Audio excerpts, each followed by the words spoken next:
Italy সহ ইউরোপীয় দেশগুলোতে বৈধ অভিবাসন বাড়ানোর লক্ষ্যে কাজ চলছে।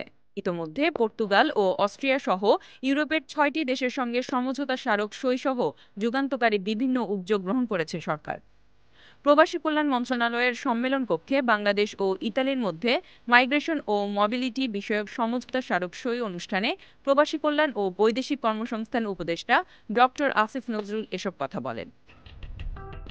বাংলাদেশের পক্ষে উপদেষ্টা ডক্টর আসিফ নজরুল এবং ইতালির পক্ষে সে দেশের স্বরাষ্ট্রমন্ত্রী মাত্তেও পিয়ান্তেদোসি সমঝোতা স্মারকে সই করেন।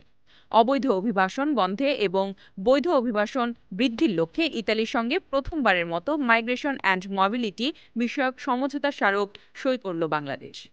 এ সময় ডক্টর আসিফ নজরুল বলেন, বৈধ পথে মাইগ্রেশন বৃদ্ধি করতেই সরকারের এই উদ্যোগ। যারা ইতালি যেতে ইচ্ছুক তারা যেন নিরাপদে যেতে পারেন, ভালো পারিশ্রমিক পান, সেটাই লক্ষ্য আমাদের। তিনি বলেন, ইতালি সিজনাল ও নন সিজনাল দুইভাবে লোক নেবে। আমাদের পরিকল্পনা, আমরা জয়েন্ট ওয়ার্কিং গ্রুপ করব। তারা বছরে একবার করে মিটিং করবে।